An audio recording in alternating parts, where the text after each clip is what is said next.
Assalamualaikum warahmatullahi wabarakatuh.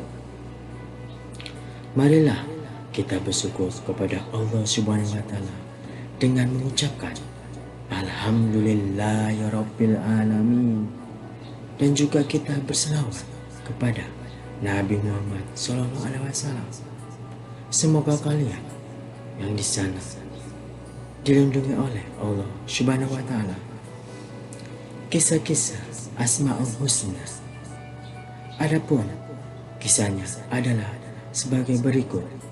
Kisah awan yang diperintahkan untuk menyiram sebuah kebun. Sesungguhnya alam semesta ini milik Allah. Allah adalah Tuhannya, penciptanya dan pengaturnya. Jika seorang hamba berjalan lurus di atas perintahnya, maka Allah akan memerintahkan alam agar menjaganya dan melakukan sesuatu yang mengandung kebaikan, kemaslahatannya. Hadis ini menjelaskan berita tentang seorang petani soleh, di mana Allah memerintahkan awan untuk menyiram kebunnya karena petani ini lurus berjalan di atas perintahnya. Hal ini tidak khusus untuk petani tersebut. Siapapun yang seperti dirinya, niscaya Allah akan memberkahi apa yang diterimanya. Muslim meriwayatkan dalam Sahih. Muslim meriwayatkan dalam Sahihnya dari Abu Hurairah, dari Nabi berkata, ketika seorang laki-laki berada di tempat yang sunyi, dia mendengar suara awan. Siramilah kebun fulan. Lalu awan itu menjauh dan menumpahkan airnya di tanah dengan bebatuan hitam. Ternyata ada saluran air yang telah dipenuhi oleh seluruh air itu. Laki-laki itu menelusuri jalannya air. Ternyata ada seorang laki-laki yang berdiri di kebunnya. Dia mengalirkan air dengan cangkulnya. Dia bertanya, "Wahai hamba Allah, siapa namamu?" Dia menjawab, "Fulan." Nama yang didengarnya dari suara di awan. Dia berkata, "Wahai hamba Allah, mengapa kamu bertanya tentang namaku?" Dia menjawab, "Sesungguhnya aku mendengar suara di awan, di mana akhirnya adalah ini." Suara itu berkata, "Siramilah kebun fulan," yaitu namamu. "Apa yang kamu lakukan padanya?" Dia menjawab, "Karena kamu mengatakan itu, maka aku melihat hasil kebunku. Sepertiganya aku sedekahkan, sepertiga lagi aku makan bersama keluargaku, dan sepertiga sisanya aku kembalikan kepadanya." Ahmad bin Abdata Ad-Dabi menyampaikannya kepada kami. Abu Dawud memberitakan kepada kami. Abdul Aziz bin Abu Salamah menyampaikan kepada kami. Wahab bin Kaisar menyampaikan kepada kami dengan sanad ini. Hanya saja dia berkata, "Aku memberikan sepertiganya kepada orang-orang miskin, para pengemis, dan Ibnu Sabil." Rasulullah menyampaikan kepada kita tentang seorang laki-laki yang mendengar sesuatu yang gaib. Dia berjalan di tempat yang sunyi. Lalu sebuah awan lewat di atas kepalanya. Maka dia mendengar suara di awan itu, sebuah perintah agar menyirami kebun fulan. Kita mengetahui bahwa Allah menugaskan para malaikat untuk mengarahkan awan. Ia diperintahkan untuk menurunkannya di tempat-tempat tertentu.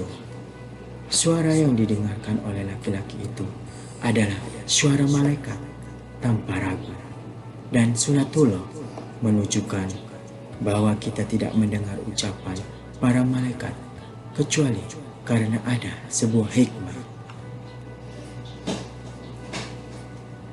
Dan hikmahnya adalah bahwa Allah hendak mengenalkan kepada kita akan kebaikan dan keberkahan sebagai hasil dari kelurusan pemilik kebun kepada kebunnya. Suara itu menggelitik laki-laki yang menyimaknya. Dia ingin mengetahui laki-laki yang namanya disebut dalam suara itu. Dia melihat arah tempat awan itu menumpahkan airnya. Ternyata awan itu menurunkan hujannya di sebuah tanah dengan batu-batu hitam. Laki-laki itu melihat hujan yang turun ke bumi. Dia melihat hujan itu telah membentuk selokan dan aliran air yang menuju ke arah tertentu. Laki-laki tersebut menelusuri alur air itu. Dia berjalan mengikuti air itu.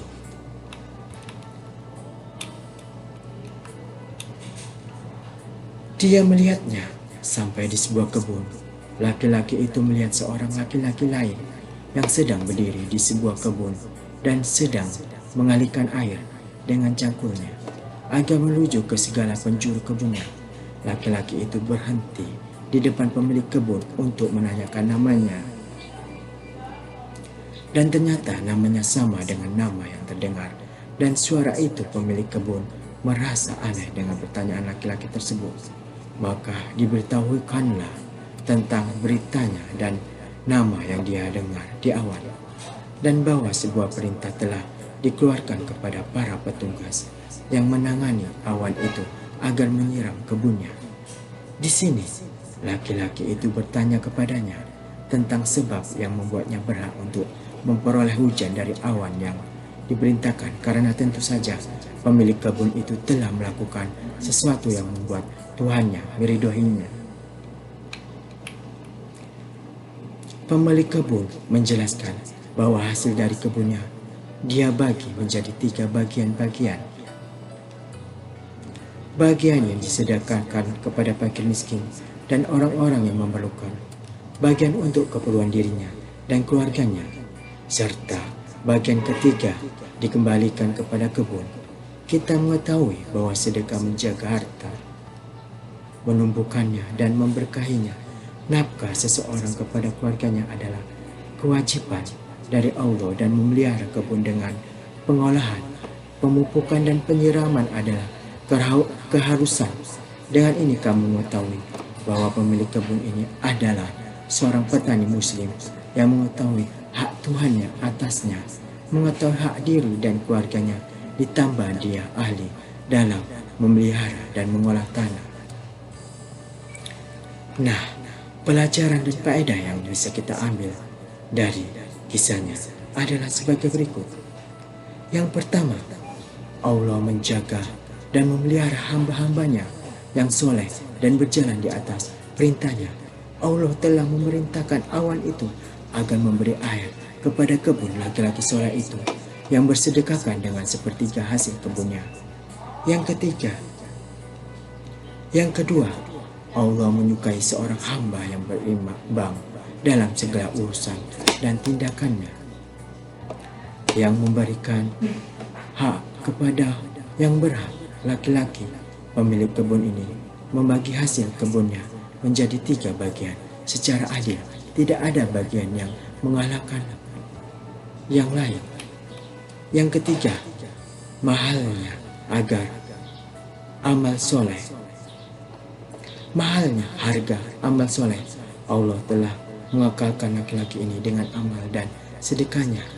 Orang soleh bukanlah orang yang hanya sibuk beribadah, meninggalkan pekerjaannya, yang alergi menikah, atau yang menelantarkan keluarga sebagaimana yang diduga oleh orang-orang bodoh.